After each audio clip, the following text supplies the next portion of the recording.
So like the system is be prepared Yeah. and show up on time. Consistency is your currency.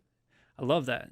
So let's go back toward the beginning of this conversation. And so last Friday, you looked forward to Monday. You knew we were talking, but let's say something Monday morning happens, and it puts you, as it put me in not the greatest mindset. How do you overcome mindsets that are not conducive to either content creation or having deep and thoughtful conversations? What what do you have in your toolbox that allows you to prepare yourself for something that may be mentally taxing? Definitely coffee.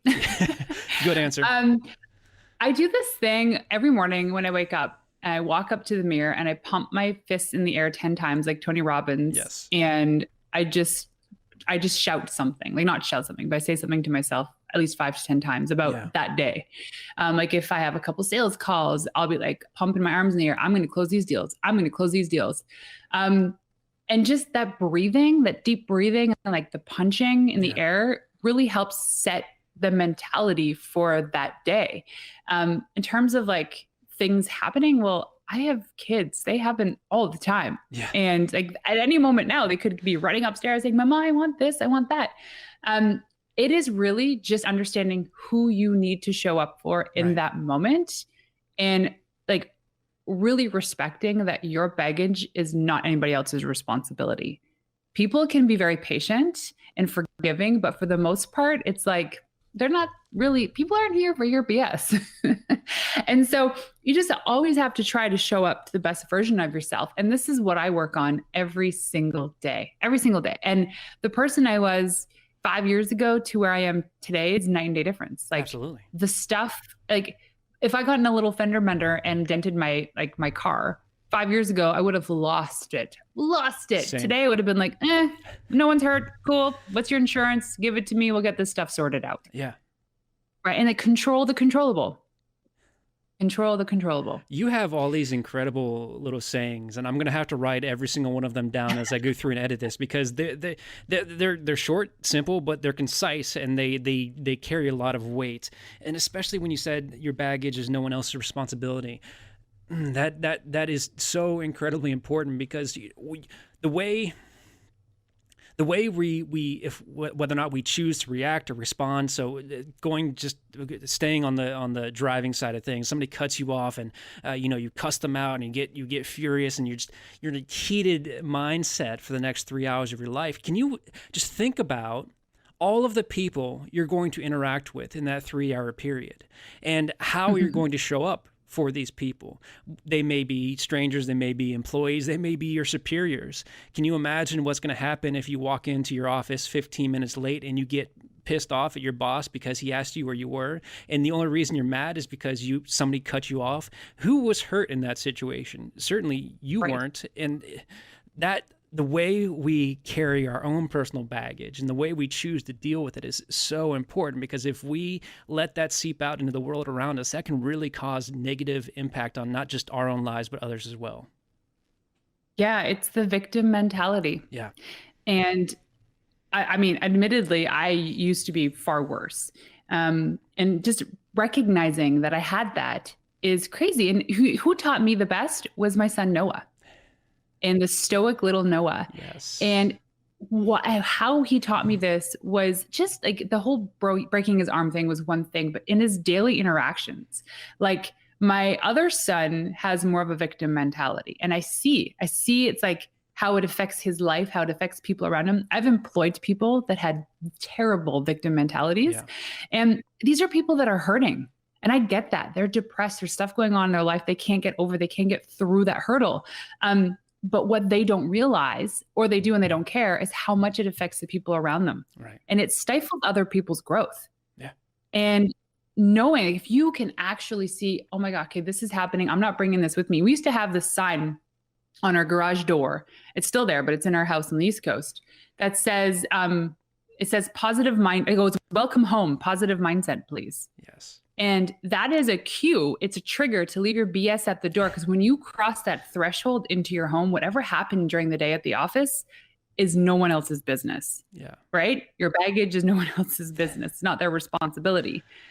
And I'm showing up for my kids. Yes, it's tough. I have to bite my tongue. I want to complain about all these things. We lost a deal. This person said this. You can't control it. Don't try to control the uncontrollable. And so it's really looking at, okay, the victim mentality. How is this going to affect other people? Do they need to know? Okay, maybe that's one thing. They need to know, sure. Do you need to complain about something over and over again? It's not going to help. So my son, Noah, I see it every day. It's like he didn't get the Cheerios that he wanted, but instead of throwing a fuss about it, like a fuss about it, what does he do? He's like, well, what else can I have? And I'm like, wow, what a perspective coming from a 7-year-old that's not kicking and screaming. Yeah. Or it's like, I cut the candy apple in half and my other son got the bigger piece and Noah sees it. And he's like, that's okay, Max, you can have that. I'm like, why can't we all be like that?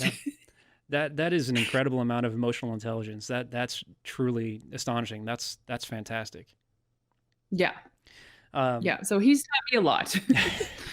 Yeah, that's an important question. I mean, obviously when negative things happen, let's use in the workplace, for example, of course, some people need to know, but the way you talk about it with your employees, your employer, or your coworkers, you can give it objectively or subjectively. You can inject your own emotions and bias onto it, or you can just say, hey, we lost the deal. Here's why. You don't have to inflict positive or negative connotations onto it. If you can be stoic, if you can be objective about it, that is just going to get you so much further. Exactly. And the other thing too to touch on here is these feelings of resentment, which also tie in really nicely with the victim mentality. Is I see it in myself. The moment I start to get angry at somebody or something over a little thing, I ask myself, why is this bugging me? And here's an example is, we're on the west coast of Canada. We're not from here, but we're close to the mountains and we're here for the winter time. Yeah. And my husband has really been like, he's like YOLO.